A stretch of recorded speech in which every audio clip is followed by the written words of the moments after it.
사연 읽어드리겠습니다. 30대 중반의 여성이에요. 먼저 이 이야기를 어디서부터 시작해야 할지 너무나도 속상하고 고통스럽네요. 저희 친정집은 정말 지긋지긋한 가난 때문에 대대로 허덕이며 살아온 집안입니다. 집이 워낙 가난해서 고등학교 졸업 후 저는 바로 돈을 벌러 사회에 뛰어들었고, 그때 회사에서 지금의 남편을 만났거든요. 그나마 남편 집안이 잘 사는 집안이라서 데이트할 때 여유가 있어서 다행이었어요. 만약 남편마저 돈이 없었으면 저는 남편을 거들떠 보지도 않았을 거예요. 모르는 사람은 저를 돈에 환장한 여자라며 욕할 수 있겠지만, 저는 사고 싶은 것, 입고 싶은 것, 먹고 싶은 걸 제대로 누리지 못했기 때문에 남편과 데이트를 통해 누리려고 했던 건 사실입니다. 그렇게 우린 결혼했고 시댁에서 물심양면으로 지원을 해줘서 돈이 부족함은 없었어요. 다만 손이 워낙 귀한 집안이라서 결혼 전부터 시어머니가 아가, 우리 집안이 손이 좀 귀하단다. 집안 풍토가 그러니까 꼭 아들을 낳았으면 좋겠구나. 이렇게 말씀을 하실 정도였어요. 처음 한두 번은 기분 좋게 받아들였는데 이 말을 시댁에 놀러 갈 때마다 듣게 되니까 짜증도 나고 은근히 책임감도 느껴지더군요. 그래서 남편에게 하소연도 할 겸 여보, 어머님이 자꾸 아이 이야기를 하니까 난 좀 부담스러워. 아직 회사도 다녀야 하고 아직 내가 아이 갖기엔 좀 이르지 않을까?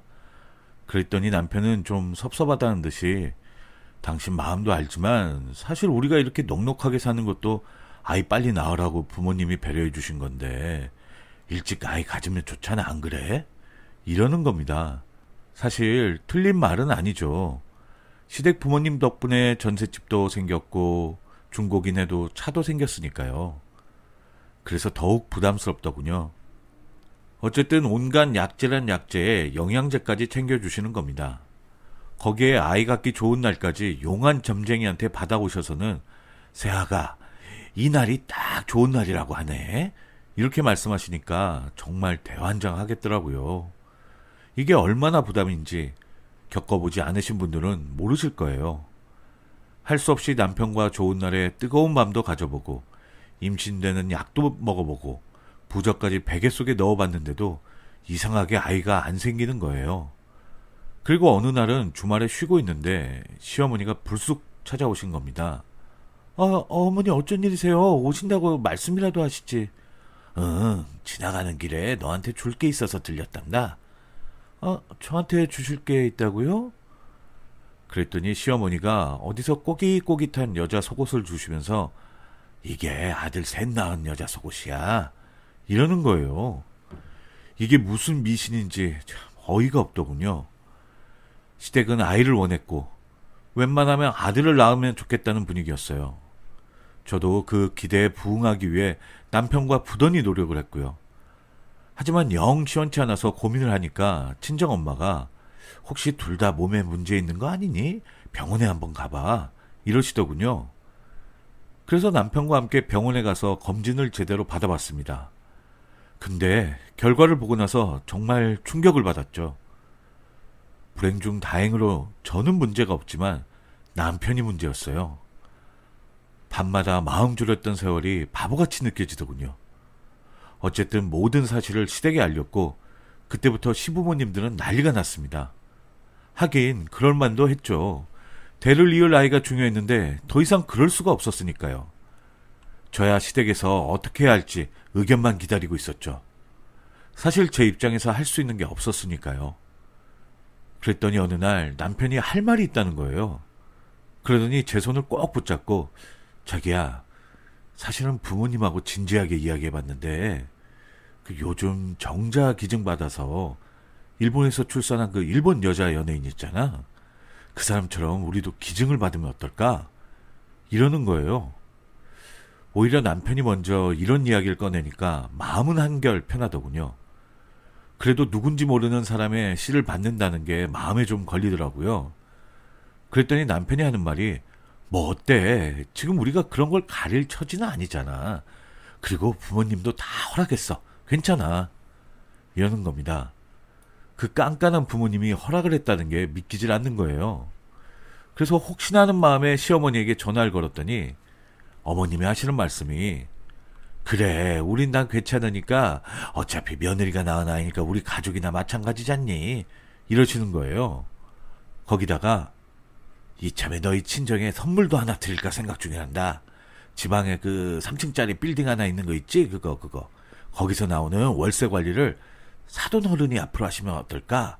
그 니네 아빠가 말이야 웬만한 회사 월급 정도는 매달 나올 거야 이러시는 거예요. 어차피 저도 아이를 낳고 싶었고 찢어지게 가난한 우리 집에 고정 수입이 생긴다는 게 제가 반대할 이유는 없었죠. 그래서 저도 알았다고 했습니다. 바로 다음날 병원에 가서 진찰도 받고 기증받은 시로 임신에 성공을 했죠. 이게 말이 쉽지 정말 고통스러워요. 몸이 정말 아프고 힘들지만 그래도 내 아이를 갖는다는 신비로움과 감사함이 더 컸기에 견딜 수가 있었습니다. 배가 어느 정도 불러오니까 시댁에선 정말 잔치라도 벌여줄 판이었어요. 매일매일 시부모님이 찾아와서 제 건강 상태를 체크하고 몸에 좋은 거는 꼬박꼬박 챙겨주셨고요. 친정 부모님 역시 뱃속의 손주를 볼 때마다 요 녀석이 복덩이야 복덩이 빌딩을 물어다 준 복덩이 이러시면서 어찌나 좋아하시던지 지켜보는 제가 다 뿌듯할 정도였어요. 그렇게 양가 부모님과 남편의 사랑 속에 아이는 뱃속에서 건강하게 자랐고 무사히 출산까지 마칠 수 있었어요. 그리고 그렇게 원하던 아들을 안겨드렸습니다. 양가 모두 난리가 났죠. 특히 시아버지는 제 손을 잡고 말없이 흐느껴 우시더라고요. 그 깐깐한 양반이 닭똥 같은 눈물을 주르르 흘리는데 깜짝 놀랄 정도였습니다. 그리고 아이가 100일쯤 됐을 때 사건은 벌어지기 시작했습니다. 솔직히 그때까지만 해도 아이가 제대로 몸도 못 가누잖아요.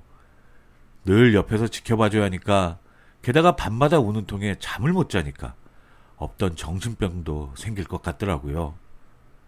그래서 친정엄마한테 딱 하루만 편하게 자고 싶으니 아이 좀 케어해달라고 부탁을 했죠.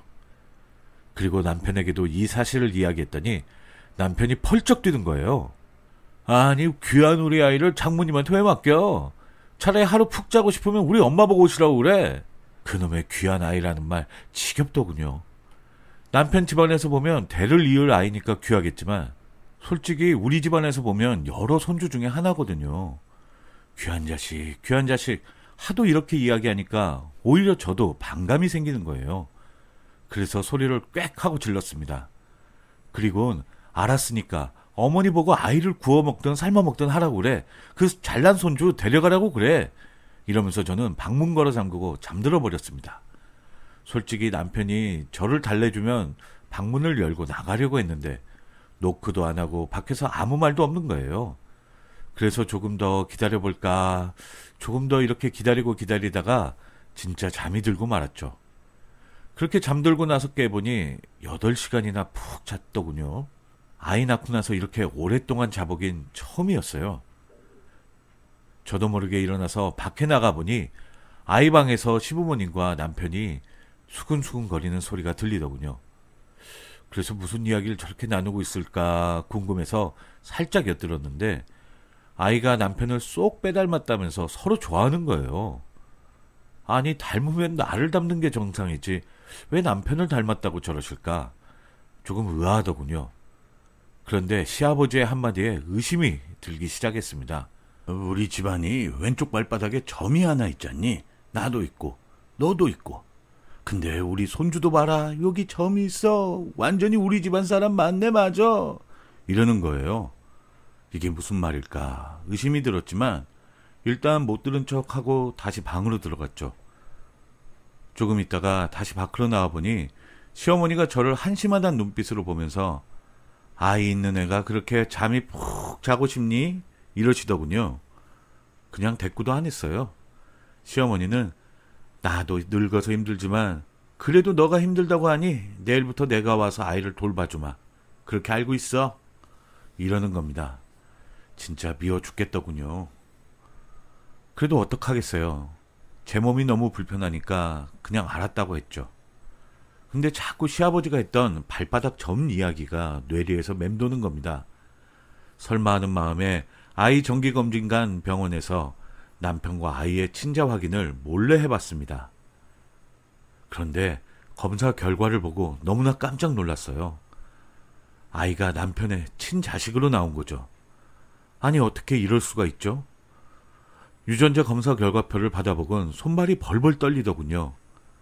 다른 사람들 같으면 친자가 아니어서 놀라는데 저는 친자식이라서 너무나 놀랐습니다. 유전자가 상당히 일치한다는 거예요. 아니 틀림없이 이름도 성도 모르는 사람의 씨를 받아서 임신했는데 왜 남편의 유전자와 아이가 친자로 나오는지 알다가도 모르겠더군요. 시어머니한테도 이야기를 하니까 시어머니도 그런 거에서 뭐하니? 아이가 우리 아이면 됐지. 이러는 거예요. 뭔가 냄새가 나더군요. 혹시나 하는 마음에 지금 시댁에서 저 몰래 무슨 일 꾸민 거 아니에요? 지금 뭐 감추고 있는 거죠? 이러면서 자꾸 따졌죠. 그랬더니 다들 그런 거 할 필요 없다면서 저를 피하는 거예요. 저는 자꾸 이런 식으로 피하면 주변에 이상한 일이 있다며 다 떠들고 다닐 거라고 협박 아닌 협박을 했습니다. 시어머니는 마음대로 하라면서 아이를 안고 방으로 들어가 버렸고 남편은 성질난다며 나가버리더군요. 진짜 화가 났습니다. 방에서 펑펑 울면서 엄마한테 전화를 했더니 엄마도 참다가 안 되겠다며 생각해서인지 저희 집으로 찾아오셔서 시어머니에게 따지듯이 말씀을 하시더라고요. 아니 뭐가 이상하면 부부끼리 합의해서 문제를 풀어나가야죠. 근데 사부인이 자꾸 중간에 가로막으시면 어떡합니까? 그랬더니 시어머니도 지지 않겠다는 듯이 그게 뭐 대단한 문제라고 이 밤중에 여길 찾아오셔서 저한테 짜증을 내세요. 빌딩 관리 맡겨드렸더니 지금 저희 집안에 싸우자고 오신 거예요? 빌딩 이야기가 나오니까 저도 화가 확 나서 시어머니한테 대들었죠. 아 그까짓 거 빌딩 가지세요. 아 그게 뭐라고 이 유세를 떨어요. 그리고 어머니 빨리 이야기하세요. 지금 이 아이 씨는 누구 거예요? 저랑 엄마가 눈에 쌍심지를 켜고 덤벼드니까 시어머니도 기가 눌렸는지 시선을 회피하면서 마지못해 대답을 하더라고요. 네 시아버지한테 물어봐. 순간 심장이 덜컥 내려앉는 기분이더군요. 설마 했는데 아이는 시아버지의 씨였던 거였습니다.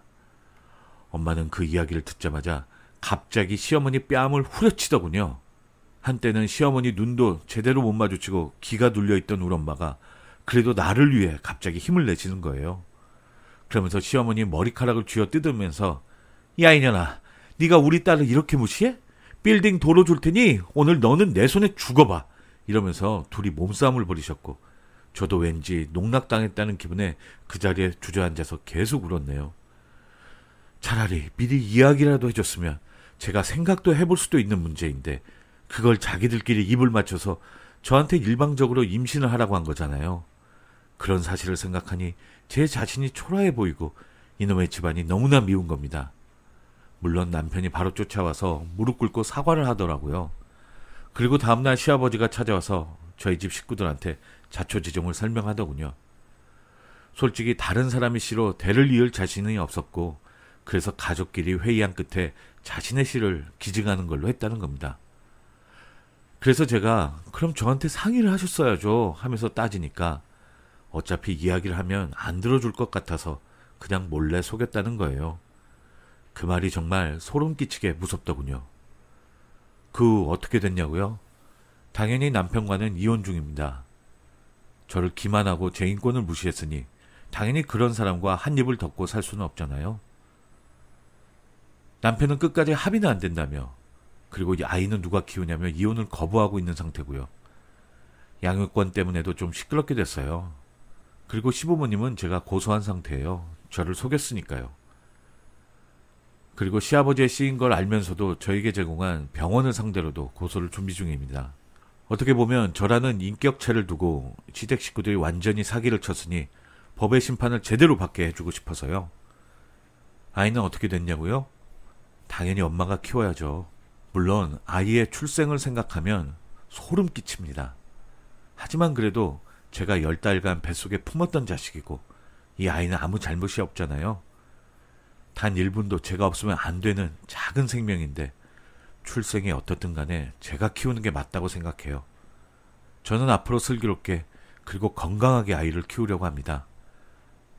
여러분이 많이 응원해 주세요. 저의 길고도 험했던 이야기 끝까지 들어주셔서 정말 감사합니다.